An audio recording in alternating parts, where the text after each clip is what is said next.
The first thing Aarav noticed wasn't the woman's face, it was her shoes. Torn, dust-covered, and completely out of place in the quiet, sunlit street where even struggle had a routine. She stood trembling under the harsh midday heat, like someone who had fallen out of a completely different world and didn't know how to survive in this one. And somehow, in that single moment, Aarav sensed that letting her walk away might change both their lives forever. Before we go any further, if you believe that even the smallest act of kindness can rewrite someone's destiny, take a second to like, comment, share, and subscribe to Echoes the Stories. Your support keeps these stories alive and reaching hearts that need them.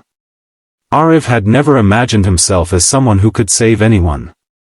A single father of a 6-year-old boy named Vihan, he was barely holding his own life together. His small rented home stood at the edge of a crowded neighborhood, its paint peeling under the relentless sun. Every morning, he woke before dawn, prepared breakfast, got Vihan ready, and then rushed to his job at a local mechanic shop. His hands were always stained with grease, his back always aching, but his heart carried a quiet determination that refused to break. He had lost his wife 3 years ago, and since then, every breath he took felt like it belonged not to him, but to his son. That afternoon, Aarav was returning home early because Vihan had a slight fever. The heat was unforgiving, pressing down like a weight on his shoulders, when he saw her standing there. She looked disoriented, her hair tangled, her expression lost somewhere between fear and exhaustion. People passed by her without stopping, some glancing briefly before moving on, as if she were invisible.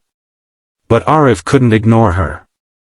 Maybe it was because he knew what it felt like to be alone in a crowd, or maybe it was simply the way she seemed to be silently asking for help without saying a word. He approached cautiously, unsure of what he could offer when he himself had so little. Yet something inside him refused to let him walk away. He gestured toward his modest home, offering shade and water, nothing more. For a moment, she hesitated, as if trusting him required a leap she wasn't sure she could take. But exhaustion won over fear, and she followed him.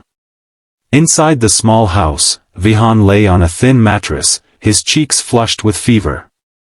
Aarav quickly brought water and a clean cloth for the woman, who sank into a chair as if her strength had finally given out. The room was simple, almost bare, but it was clean and filled with a quiet warmth that came not from wealth, but from care. Aarav didn't ask questions. He didn't demand explanations. He simply offered what he could, a meal, a place to rest, and the silent reassurance that she was safe, at least for now.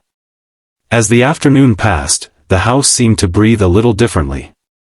The woman, who eventually revealed her name was Syra, spoke very little. Her eyes carried a depth of pain that words couldn't capture, as if she had lost something far greater than anyone could imagine. Aarav respected her silence. He had learned long ago that some wounds don't need questions, only time.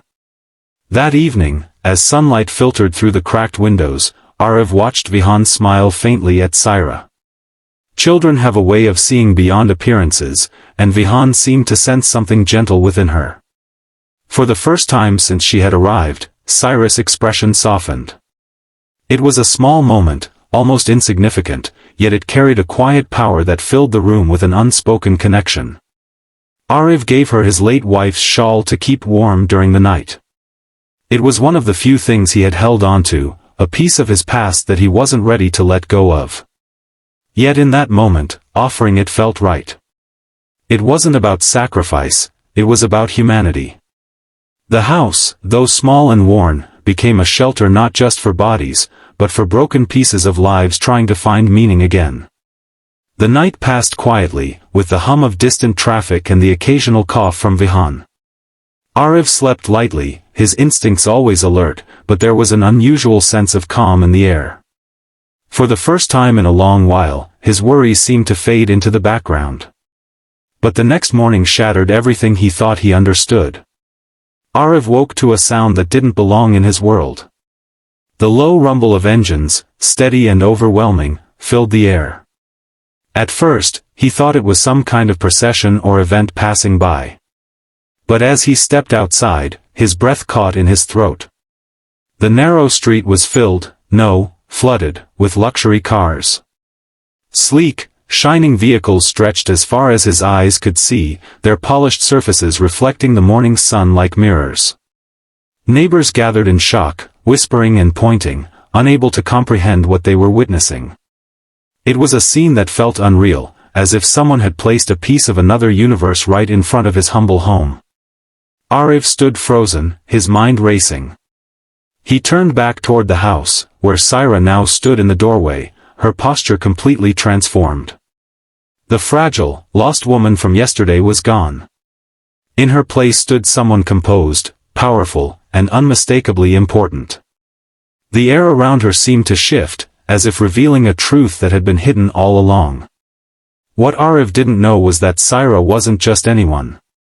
She was the missing heiress to a massive business empire, a billionaire who had disappeared under mysterious circumstances after a betrayal that nearly cost her life. For days, powerful people had been searching for her, fearing the worst. And now, she had been found, not in a mansion or a luxury hotel, but in the home of a man who had nothing, yet gave everything. As men in suits began stepping out of the cars, the reality of the situation started to sink in. They approached with urgency, relief evident on their faces as they confirmed her safety. The neighborhood buzzed with disbelief, eyes wide with curiosity and envy. But Aarav didn't feel any of that. All he felt was confusion, and a quiet fear that this moment would somehow take away the fragile peace he had just experienced. Syra turned to him, her gaze filled with something deeper than gratitude. It was respect, the kind that cannot be bought or forced. In a world where she had everything, it was the one thing she had been missing. And somehow, this poor single father had given it to her without even trying. The days that followed would change Aarav's life in ways he could never have imagined. But not in the way people might expect. It wasn't just about wealth or opportunity. It was about something far more meaningful, the realization that even in the harshest circumstances, kindness has the power to echo far beyond what we can see. As the crowd slowly dispersed and the cars prepared to leave, Aarav stood there, holding Vihan's hand, watching a chapter of his life come to an unexpected close. He didn't know what the future held, but for the first time in a long time, he felt a quiet hope rising within him. If this story touched your heart even a little, take a moment to like, comment, and share it with someone who needs a reminder that kindness still exists in this world. And don't forget to subscribe to Echoes the Stories, to keep these powerful stories alive. And before we end, I have a small request: comment below with one act of kindness you've experienced or given. Your story might inspire someone else today.